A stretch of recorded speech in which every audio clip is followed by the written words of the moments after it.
Bismillahir-Rahmanir-Rahim. What I'm about to tell you, you already know, because wise and intelligent people have already figured this out. So why are we talking about it? Because sometimes it's good to remind ourselves and to look at new examples in order to stay on point, and always strive to take our deen to the next level. One of the main characteristics of the prophets and the imams as those sent to guide humanity is being proactive. Being proactive means we have the power to act on our environment before our environment acts on us. And the opposite of being proactive is reactive. Being proactive is planning, it's preparing, it's putting your affairs in order before it's too late. An example is taking care of our health. It's good to eat healthy foods, to exercise while we're healthy, to maintain our health. But waiting until we get sick to do those things is reactive. And not only do we have the power to have an effect on our environment, most importantly, we have the ability to change our own selves.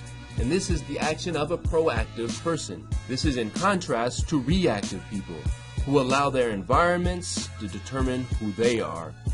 It's also the same in Islam.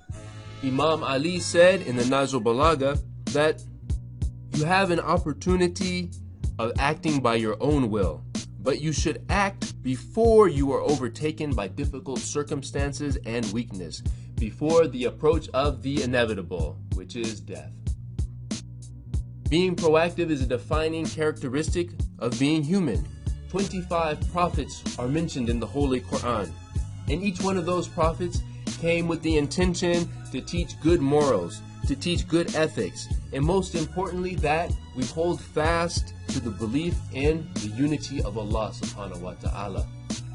The Quran is full of stories of these prophets telling their people to believe, to worship in Allah. Yet, the disbelievers in those communities were reactive. They say the same thing that the atheists say today. We don't see any reason to believe. In fact, we think that the prophets are liars. But the disbelievers only believed once the punishment was right on them. Then they accepted belief, just like Pharaoh, who only began to believe after he was drowning in the Red Sea. But by that time, it was too late.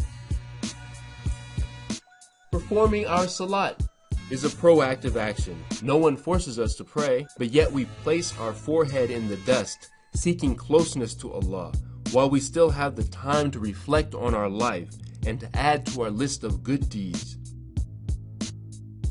There will come a time when someone else is placing dust on our foreheads and will be in the grave, and will realize that we no longer have the ability to seek closeness to Allah. So being proactive is knowing how to act while we still have the time. So inshallah, in order to develop this habit of being proactive, we need to discuss what are the 4 powers that every human being has. What is the space between stimulus and response that makes us human? What type of language do you use? And what's in your circle? Every person has 4 powers that moves them towards a goal. We can be lacking in these powers or have excesses in them. But yet the proactive Muslim has all of them in the correct balance. So if we look at desire, when we have a shortage of desire, we become lethargic and ineffective. We become uninterested in the things we need to take care of our body, like companionship, food, hygiene, the things that we need in order to be satisfied. And excess leads to immorality. People sleeping with whomever they want to sleep with, catching diseases, people who don't know who their parents are, who don't know who their children are. But yet, having desire in its proper balance leads to self-control. Self-control is a type of chastity. And chastity leads us towards marriage, which is ultimately satisfying our needs in the way that Allah subhanahu wa ta'ala intended for us to do that. The second power is the power of imagination.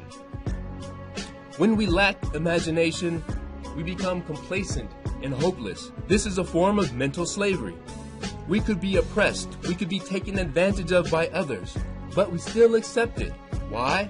Because we don't have the ability to visualize or imagine any other way. Yet the power of imagination in its proper balance, can be used for the purpose of leading humanity towards a higher goal, that is, establishing justice. The imagination allows us to visualize a community or a society better than the one that we're currently in. And this is the imagination of a revolutionary. They can imagine, visualize, create a world different than the one in its current state, and organize people and lead them towards creating that vision. Anger, when it's out of balance, and when we lack the ability to get angry, we become weak and timid. We can observe the conditions of the Muslims in the world. We can see what's happening to the Muslims in Bahrain and Palestine. We can see people who are starving and hungry, and yet not be outraged. When we have anger in its correct amount, we can use that anger to overcome our fears and act in a way that benefits those who are suffering.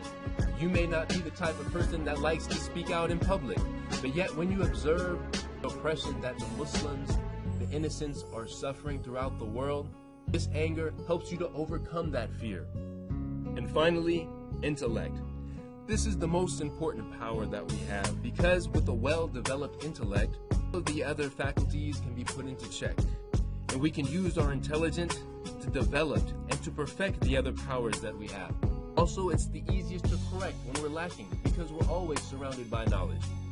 And who was a greater example, someone who had these powers in the correct balance, other than Prophet Muhammad sallallahu alaihi wasallam, who taught us how to control our desire, who was the greatest revolutionary, a person who controlled his anger and was the master of the intellect.